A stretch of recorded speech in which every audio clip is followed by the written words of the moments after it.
नमस्कार दर्शकों, आप देख रहे हैं आज का सच हर खबर सच के साथ। और आज हम पहुंच चुके हैं जनपद अलीगढ़ में, चूँकि आज एक ऐसी घटना के बारे में हम आपको विस्तार से बताएंगे।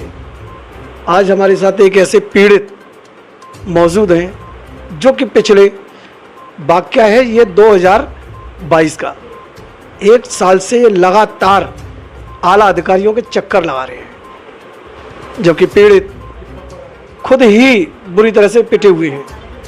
तो इनसे जानेंगे कि इनकी क्या समस्या है, क्या है, क्योंकि ये लगातार आला अधिकारी को चक्कर लगा रहे हैं। और आज इनसे इत्तेफाक से हमारी मुलाकात हुई, ये हमारे कार्यालय पर आए, तो आज इनसे जानेंगे कि इनकी क्या समस्या है। जी, आपका क्या नाम है? मेरा नाम हरिओम सिंह है जी। हरिओम सिंह जी, आप कहाँ के रहने वाले हैं? मैं गांव मानपुर का रहने वाला हूं जी। गांव मानपुर, ब्लॉक कौन सा है ये? ब्लॉक इगलास है जी। इगलास। और जनपद कौन सा है ये? जनपद अलीगढ़। अलीगढ़ से। अच्छा, आपकी समस्या क्या है? आप क्यों थोड़ा सा मतलब क्या प्रॉब्लम है आपकी? प्रॉब्लम ये है जी, मेरे साथ मारपीट हुई, मेरे साथ जो भी घटना हुई वो उसमें कोई कार्रवाई नहीं हुई। किन लोगों ने मारपीट की आपके साथ, विस्तार से बताएं, क्योंकि हमारे दर्शक भी देख रहे हैं, आला अधिकारी भी देख रहे हैं इस समय, तो आप उनके लिए पूरी बात को विस्तार से बताएं। आपके साथ क्या घटना घटी, क्या वाकया रहा? घटना ये थी जी कि मेरे घर के ही सामने मेरा खेत है। मैं खेत में चारा काटने के लिए गया था 6:30 बजे करीब, और मैं खेत में चारा काट रहा था। आमने सामने खेत और घर मेरे बराबर में ही है, रोड क्रॉस है। और वहाँ एक सफ़ेद गाड़ी में गांव के ही लोग वहाँ आए और दरवाजे पर गाड़ी खड़ी करके दारू पी रखी थी उन लोगों ने, और मेरे घर में घुस गए। गाड़ी को देख करके मैं जब घर की तरफ आया तो वो लोग मेरी पत्नी के साथ मतलब हरकतें कर रहे थे। और मैंने जब अब बचाने की कोशिश करी तो मेरे सिल भी फाड़ दिया जी। चोट कैसे लगी आपको? चोट ये जब लगी थी जी, मैं घर में गया, मेरी पत्नी के साथ जब गंदी गंदी हरकतें कर रहे थे ये लोग, तो मैं घर में गया तो मैंने उसकी आवाज़ सुन के और मैं घर की तरफ गया। मैंने वहाँ देखा तो मेरी पत्नी के साथ बदतमीजी और छेड़छानी कर रहे थे। और मैंने आवाज़ लगाई तो मेरे भाई और मेरी भाभी और मेरा भाई का लड़का ये भी आए, और मैंने इन लोगों ने इतनी बुरी तरह से मेरे को पीटा है कि मेरी जान मान का भी खतरा हो गया था। इस मेरी चोट थी और मुझे JN मेडिकल के लिए भेजा था। मैं जब थाने गया। घटना क्या बजे की है जो सर फाड़ा है आपका? मेरी घटना जी 7 बजे की है। शाम को 7 बजे? शाम को 7 बजे की। झगड़ा हुआ है? हाँ, शाम को 7 बजे झगड़ा हुआ था जी। अच्छा, आपने पुलिस को भी कोई कंप्लेंट? हाँ जी, मैंने 112 पे कॉल करी थी। पहले मैंने क्या बजे के समथिंग में किया लगभग आपने? मैंने 7 बजे के बाद ही कॉल किया है, मतलब लगभग आधा घंटे के करीब में मैंने कॉल करी। यानी 7:30 बजे? हाँ, 7:30 बजे समथिंग में। ठीक है। और जी ऐसा मैंने कॉल 112 नंबर गाड़ी भी आई और 2 पुलिस वाले भी आए, चौकी वाले, और उन्होंने मेरी हालत को देख करके मुझे जी मुझे थाने ले गए थे। ठीक है। कि इनको जल्दी से थाने पहुंचाओ जी, चक्कर आके गिर जाएगा, मर जाएगा। मुझे थाने ले गए और थाने में मैं थाने में गया। मेरे SI साहब ने मेरे को देख करके मेरे को अस्पताल के लिए भेज दिया गया इगलास में। इगलास में ज़्यादा हालत ख़राब होने के कारण मुझे JN मेडिकल के लिए रेफ़र किया था। वहीं से उन्होंने एम्बुलेंस करी 112 नंबर, और वहाँ से मैं JN मेडिकल के लिए मेरा इलाज चला। और अभी तक मुझे कोई न्याय नहीं मिल रहा है जी, और मैं बार बार चक्कर काट रहा हूँ। और मेरे बच्चों के खिलाफ़ दूसरी पार्टी ने पास्को का मुकदमा भी लिखवा दिया। 17.5 साल की लड़की को दर्शा करके उन्होंने अपनी जान बचाने के लिए और मेरे साथ झूठा मुकदमा लिखवा दिया। और झूठे मुकदमा की उन्होंने ना विवेचना करी, ना कुछ पूछताछ करी, और मेरा फ़ोन भी ले गए थे SI साहब। जब मैं घर पे आए तो वो मेरे फ़ोन को भी ले गए थे। बच्चे जो वीडियो बना रहे थे, उन्होंने 1 महीना बाद फ़ोन दिया था।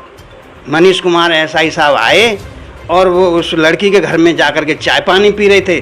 मैं पीड़ित था, मेरी कोई सुनवाई नहीं करी। उसके घर में जाकर के चाय पानी पी रहे हैं। जब बच्चों ने वीडियो बनाई तो उसको फ़ोन भी छीन ले गए। फ़ोन किसने छीना? मनीष कुमार ने फ़ोन छीना था मेरे। SI मनीष कुमार? हाँ, SI मनीष कुमार ने फ़ोन छीना था। 1 महीने बाद फ़ोन दिया था। जो वीडियो बनी थी वो डिलीट मार करके, और जब फ़ोन वापस दिया था और हमको धमकी दी कि साले अगर आप कहीं भी कोई शिकायत या कार्रवाई करोगे तो तुम्हारे खिलाफ मैं बहुत बड़ी कार्रवाई करूँगा। तो उन्होंने मेरा लड़का जेल भी भेज दिया।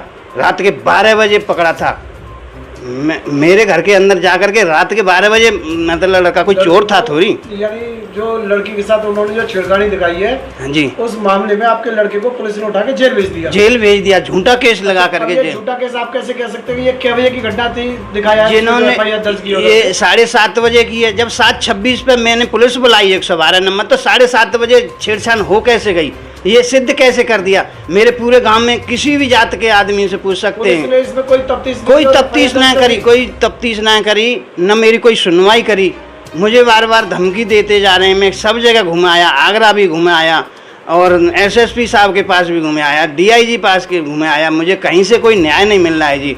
मैं अपनी आत्महत्या करने के लिए तैयार हूँ, क्योंकि मेरे बच्चे भी फंसे हुए हैं और बाप बेटा के सामने छेड़छानी कर रहा। मेरा भी पास्को में छेड़छानी का मुकदमा दर्ज कर दिया है, चार्जशीट उसमें लगा दी गई है और न उन लोगों की गिरफ्तारी हो रही, न कोई मेरे केस में कार्रवाई हो रही। उसके लड़के के मतलब अभी तक पकड़ा दखड़ी नहीं हुई। मेरा झूठा केस में लड़का को जेल भी भेज दिया गया। अभी आपने अलीगढ़ कप्तान महोदय को, हमारे वरिष्ठ पुलिस अधीक्षक एसएसपी साहब को आपने कंप्लेंट की है? कई बार जा चुका हूँ जी, कई बार जा चुका हूँ एसएसपी साहब के पास, कई बार जा चुका हूँ। हाँ, एप्लीकेशन ले लेते हैं और बस बढ़ा देते हैं। वो कूड़ेदान में एप्लीकेशन अभी तक मेरी सारी कूड़ेदान में गई।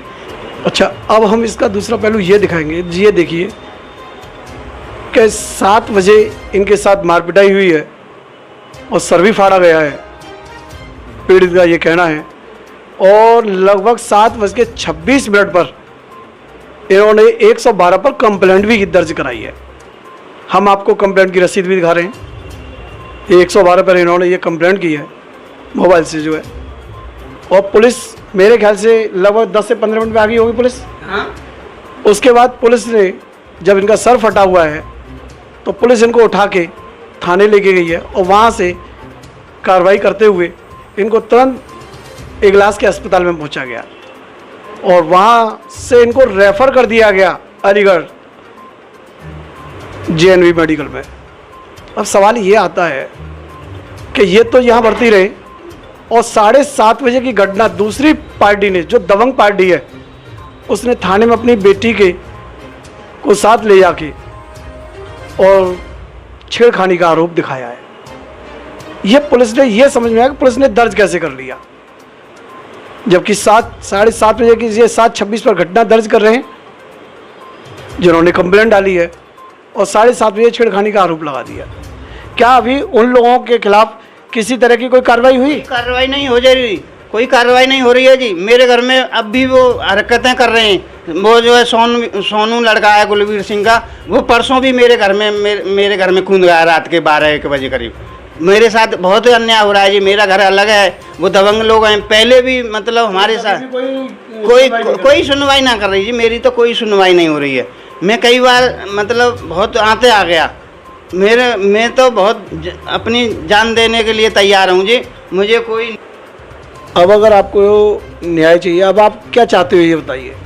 मुझे न्याय चाहिए जी, मुझे न्याय चाहिए, क्योंकि मैं गरीब आदमी हूँ और पीड़ित परिवार से हूँ। इन्होंने मेरे साथ पहले भी मेरी भतीजी के साथ छेड़छानी करी और उसमें मतलब इन्होंने फोर्जरी में 420 से मुकदमा अपना फैसला लिखवा लिया है। लड़का कोई है और लड़की कोई दिखा करके वो कोर्ट में मतलब फैसला कर लिया है और न उस केस की कोई कार्रवाई हुई और न इस केस में भी कार्रवाई हो रही। देखिए, इस समय भाजपा सरकार है और हमारे उत्तर प्रदेश के जो मुख्यमंत्री हैं योगी आदित्यनाथ न्यायप्रिय कहे जाते हैं जनता के लिए, और हम चाहते हैं कि आप योगी आदित्यनाथ से क्या कहना चाहते हैं? मैं यही कहना चाहता हूँ जी कि मेरे को न्याय मिलना चाहिए, क्योंकि गरीब आदमी फिर तो ऐसे तो पिटता रहेगा, उसकी बच्चों की इज्जत भी खिलवाड़ होती रहेगी, दबंगों का ही वो चलता रहेगा। मैं योगी जी से मैं जाने को मैंने सोचा था कि गोरखपुर में उनका जनता दरबार लगता है।